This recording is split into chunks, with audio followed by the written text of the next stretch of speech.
제갈량이 발명했다는 전설의 발명품이 목유유마입니다. 나무로 만든 소와 미끄러지는 말, 즉 썰매 같은 것이라고 추정하는데요. 실물은 확인된 것이 없지만 제갈량이 목유유마를 만든 이유는 분명히 알고 있습니다. 사천 분지를 통과하는 데 필요한 수송과 보급 문제를 해결하기 위해서였죠. 사천 분지는 첩첩산중으로 유명합니다. 때로는 아기자기한 풍경도 있지만 웅장한 산세를 자랑합니다. 그러나 저 산과 절벽 사이로 난 잔도를 통과해 군량과 보급품을 수송하는 것은 보통 어려운 일이 아니었습니다. 많은 분들이 전쟁이라고 하면 전투부대에만 관심을 기울입니다. 수나라 100만 대군 중에 전투부대가 몇 명이냐에 그렇게 관심이 높고 전투부대가 25만에서 30만 정도였다고 말하면 거의 좌절하다시피 하는 분도 계십니다. 그러나 전쟁에서 전투 능력 못지않게 중요한 것이 군수와 보급 능력입니다. 저 뒤에 있는 수송마차와 그것을 운반하는 부대죠. 100만 대군이 모두 전투병이라고 하면 그건 절대로 무시무시한 군대가 아니라 엉터리 군대입니다. 단 하루면 전투력을 상실해버릴 테니까요. 전투병 50만에 전투지원부대 50만의 비율이라면 단기전만 가능하고 멀리 원정을 가지도 못합니다. 전투병 25만에 전투지원부대가 75만 정도 되어야 진짜로 무시무시한 군대가 됩니다. 그들은 1년, 2년을 행군하며 전투를 치를 수도 있고 전 중국을 정복할 수도 있는 능력을 보유한 군대니까요. 전투력을 충분히 유지시켜 줄 수 있는 보급과 군수 능력이 없다면 알렉산드로스 대왕의 정복, 나폴레옹의 영광도 존재하지 못했을 겁니다. 한국사 최고의 전투와 전술 베스트 10을 알아보는 시간. 오늘의 전투는 전쟁사에서 늘 소외받고 정당한 평가를 받지 못하던 군수와 보급에 관련된 이야기입니다. 서기 662년 신라의 군량 수송 작전입니다. 이 전투를 언급하면 불편해하실 분도 많으실 것 같습니다. 신라군이 고구려를 침공한 당나라 군대에 군량을 전달하는 작전이었으니까요. 외국 군대를 도와서 같은 민족을 공격한다는 것도 그렇고 우리 민족은 고구려 멸망에 대한 안타까움이 있습니다. 저도 어릴 때부터 신라가 고구려와 힘을 합쳐 외세와 항거했다면 어땠을까? 라는 이야기를 정말 많이 들으며 자랐습니다. 그러나 역사는 경험이자 성장 과정입니다. 유럽의 역사, 아프리카의 역사를 보아도 전 세계 모든 나라의 역사가 그렇습니다만 오늘날 우리가 알고 있는 민족과 국가가 만들어지기까지는 수천 년의 갈등과 분열과 정복 과정이 있었습니다. 아직까지도 그것을 이루지 못하고 있는 나라도 많습니다. 그리고 앞으로는 또 어떻게 변할지 모릅니다. 중국의 역사도 마찬가지입니다. 고려 조선시대를 거치면서 우리는 강한 민족적 유대감으로 결속하고 통일 국가를 이루며 살아왔습니다. 그러나 역으로 생각하면 삼국의 항쟁이 바로 그 결속의 과정이었다고 이해해야 합니다. 서기 661년 삼국의 정세가 급속하게 요동칩니다. 갑작스럽게 당과 신라의 연합군이 백제를 공격해 사비와 웅진을 함락하고 의자왕을 포로로 잡아가 버린 것입니다. 삼국시대가 순식간에 이국시대로 바뀌어 버렸습니다. 이건 고구려에도 충격적인 사건이었죠. 고구려는 오랫동안 당의 침공에 맞서 싸우고 있는 중이었습니다. 당의 목표는 어떻게 해서든 만주에서 고구려의 세력을 몰아내는 것이었죠. 백제와 신라는 서로 싸우고 있었기 때문에 고구려는 상대적으로 남쪽의 정세에 대해서는 신경을 덜 써도 되었죠. 그런데 갑작스럽게 한반도 중부가 통일되고 고구려는 당과 신라의 협공을 받게 된 것입니다. 고구려도 위기를 감지했겠지만 당도 그것을 예측하고 고구려에게 대항할 시간을 주지 않으려고 합니다. 몰아붙일 때 단숨에 몰아붙인다는 작전이었죠. 소종방의 군대는 백제 정복이 완료되지도 않았는데 급히 사비를 떠나 평양을 습격해 포위합니다.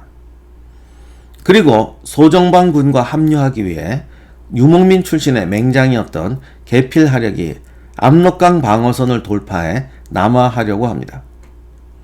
당은 용의주도하게 방요태를 고구려 동쪽으로 파견해 고교를 조각내서 분열시키는 보안 조치까지 취했습니다. 이 위기의 순간에 기적이 일어납니다.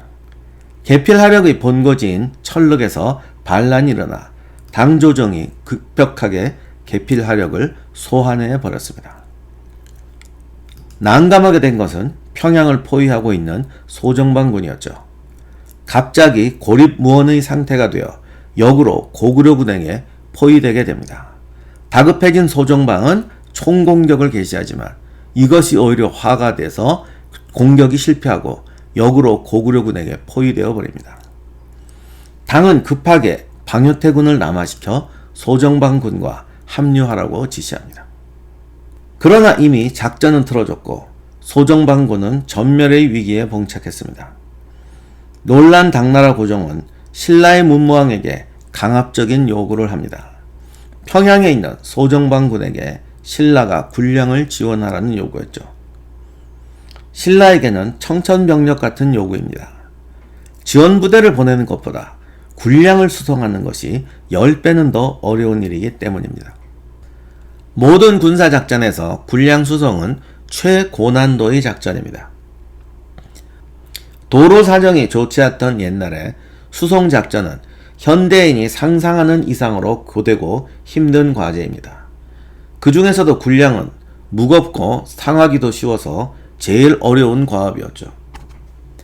그뿐인가요? 수송마차는 언제나 적군에게는 최고의 사냥감입니다. 더구나 이 작전에서 상대는 신라군이 제대로 싸워서 이겨본 적도 없는 고구려군입니다. 신라도 고구려군에게 승리했던 적이 여러 번 있었죠. 그러나 그 대부분이 신라 영토 내에서 벌어졌던 방어전이었습니다. 고구려 땅으로 침공에 들어가 최정예 부대와 싸워본 적은 거의 없습니다.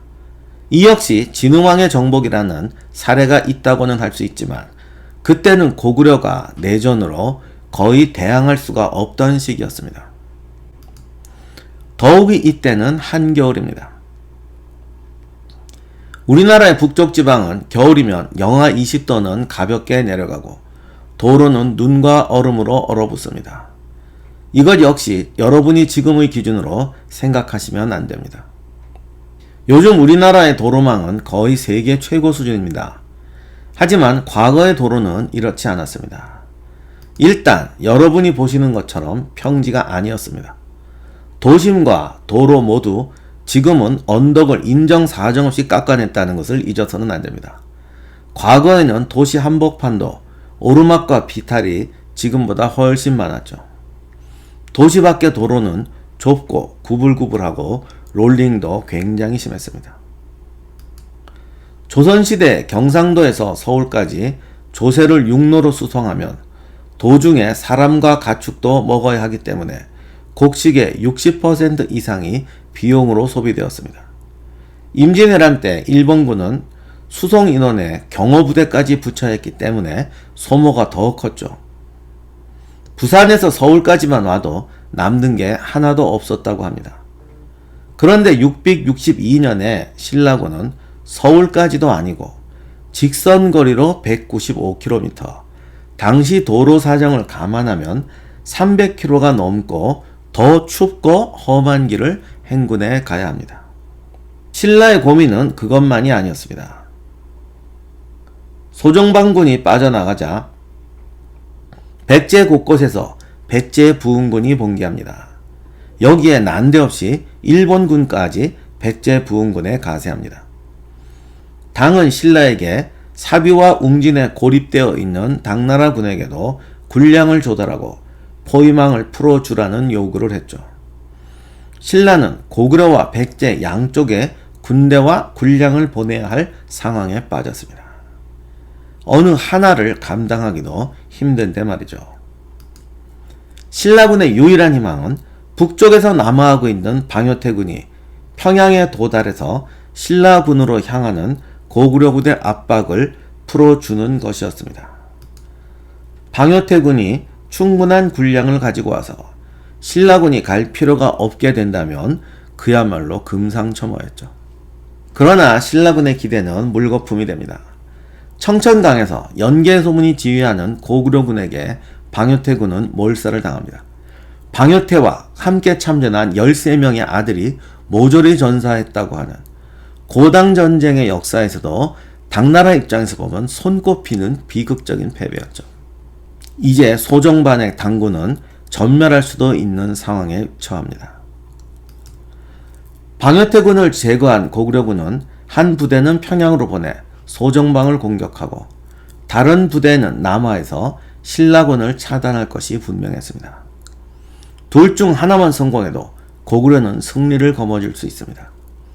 신라군과 당군은 어느 한쪽만 패전해도 둘 다 적진에 고립되어 파멸할 것입니다. 불가능한 과제에 신라는 60대 노장이며 문무왕의 외삼촌인 김유신이 직접 지휘를 자원합니다. 문무왕의 동생 김인분과 최고급 귀족 김양도도 김유신을 따라 나섭니다. 이건 칭찬하지 않을 수 없는 노블리스 오블리제죠. 물론 여기서 신라가 실패하면 자신이 평생 노력해온 모든 것이 무의로 돌아갈 판이긴 했지만 그렇다고 해도 나서지 않는 사람들도 많습니다. 신라군은 수레 2000대에 쌀 4000석, 벼 2만 5천석을 싣고 북진에 나섭니다. 쌀 4000석은 아마도 신라군이 사용할 군량이었을 것 같습니다. 그러나 때는 한겨울, 길이 얼어붙어서 곧 수레를 포기하고 말등에 옮겨 싣게 됩니다. 이건 기병의 전투력이 절반 이하로 떨어진 것을 의미하죠. 신라군은 신계에서 상령을 거쳐 수안으로 올라가는 루트를 잡았습니다. 이 길은 개성에서 평양으로 가는 1번 국도가 아니라 2번 국도라고 할 수 있는데요. 지도로 보는 것과는 다르게 이 길에 어떤 군사적인 이점이 있었던 모양입니다. 신라는 나중에 최후의 고구려 원정 때도 이 루트를 사용합니다. 재미난 사실은 한국전쟁 때 백선엽 장군이 지휘하는 한국군도 1번 국도를 미군에게 주고 이 루트로 따라 올라가 평양에 미군보다 먼저 입성했습니다. 이 진군 과정 중에 어떤 전투가 있었는지는 기록이 자세하지는 않습니다만 신라군은 수안까지는 용케 고구려군의 주력을 피해 올라갑니다. 수안 근처에서 선발대가 고구려군과 조우하지만 격파하고 북상을 계속하죠. 그러나 당군 진지와 겨우 45km를 남겨놓은 지점에서 고구려의 차단선에 걸립니다. 이들은 아마도 소정방군과 대치둥이던 고구려군의 주력이었겠죠. 지친 신라군은 이들을 돌파할 능력이 없습니다. 이때 갑자기 눈보라와 강추위가 몰아칩니다. 이 한파로 지금껏 견뎌오던 말들이 엄청나게 얼어 죽었다고 할 정도로 대단한 추위였습니다. 그러나 신라군은 이 최악의 위기를 역으로 이용하기로 합니다. 고구려군도 한파로 전투를 중지한 틈을 타서 신라군은 특공대를 당군 진영에 파견합니다. 그들은 당군과 연락을 했고 당군이 움직여 고구려군의 배후를 위협했던 모양입니다. 이렇게 해서 신라군은 군량을 전달하고 임무를 완수합니다. 임무는 대성공이었지만 그 결과는 당군의 배신이었죠. 당군은 군량을 받자마자 철군해버립니다. 어쩌면 신라군을 고구려군의 포위망을 해체하는 미끼로 이용했던 건지도 모르죠. 이제 신라군은 지치고 말도 부족한 상황에서 사방에서 달려드는 고구려군을 피해 귀환해야 합니다. 여담이지만 이때 고구려군은 무슨 수를 쓰든지 신라군을 경멸해야 했습니다. 그랬더라면 신라는 김유신 이하 막대한 타격을 입었고 어쩌면 전쟁의 추진력을 상실해버렸을 수도 있습니다. 신라군은 기적적으로 국경인 임진강까지 도착합니다. 고구려군이 임진강으로 가는 길을 막고 있었지만 야음을 이용해 고구려군의 차단선을 우회합니다. 그러나 성공은 잠깐, 연천 호로고루 성 아래 임진강 여울에 도착했지만 강을 건너기도 전에 고구려군이 신라군을 추격해 후미를 강타하며 진리기기 시작합니다. 이때 신라군은 궁수를 제일 먼저 도강시켰습니다. 강변에 도착한 노수들은 즉시 고구려군을 향해 사격을 개시합니다. 이 사격으로 고구려군이 흔들리자 신라군은 바로 기병을 돌격시킵니다. 이 습격으로 신라군은 고구려 장수까지 생포하는 대승리를 거둡니다. 굴량수송작전은 절반의 성공이었지만 이 과정에서 보여준 신라군의 전술적 능력은 높은 수준이었음을 인정해야 합니다. 평양까지 진로를 정확히 파악하고 고구려의 매복과 습격을 최소화하며 이동했습니다. 부대가 진군과 행군은 생각처럼 쉬운 것은 아닙니다. 지휘관들이 유능하고 군대가 잘 훈련되고 조직화되어 있었다는 것을 의미합니다. 몇 번의 위기에서 신라군은 임기응변의 능력을 발휘해서 위기를 모면하고 마지막 임진강 전투에서는 대역전승을 거둡니다. 사실 임기응변이란 말에도 수준이 있습니다. 위기 때마다 신라군은 적의 대응을 예측하고 대담하고 선제적인 작전을 통해 항상 상황의 주도권을 쥐고 움직였습니다. 이것이 임기응변에서도 최고난도의 기술이며 손자병법에서도 최고의 전술로 인정하고 있는 임기응변의 수준입니다. 마지막으로 이 모험이 신라의 젊은 장수들과 병사들에게 엄청난 실전 경험을 안겨주었다는 점을 지적해야 합니다. 실제로 이 작전 후 신라군은 몰라보게 달라집니다. 이후에 벌어지는 백제부흥군과의 전투, 668년의 고구려 정복전, 이어지는 나당전쟁에서 이전과는 다른 능력을 발휘합니다. 세상의 어떤 군대도 실전만큼 훌륭한 경험은 없습니다. 그리고 실전을 경험하지 못하거나 실전에 준하는 훈련을 통해 양성하지 못한 군대는 전쟁에서 위력을 발휘할 수 없습니다. 놀랍도록 강해진 신라군의 변신, 바로 이 모험이 그 시작이었습니다. 오늘은 특별히 마지막으로 이런 교훈을 한번 되새겨 보겠습니다. 우리가 세상을 살아가며 보면 방법을 알고 있는 일도 시도하기가 쉽지 않습니다. 답이 없는 길에 도전하는 것은 정말 어려운 일입니다. 하지만 그 길을 간 사람이 진정한 영웅입니다. 전사에서 빛나는 장군들의 리스트는 답을 모르는 길에 도전해서 답을 찾았던 사람들의 리스트입니다. 그것이야말로 전사뿐 아니라 우리의 삶에서 가장 존중해 주어야 할 용기입니다. 한국사 최고의 전술과 전투 재미있으셨나요? 다음 시간을 기대해 주세요.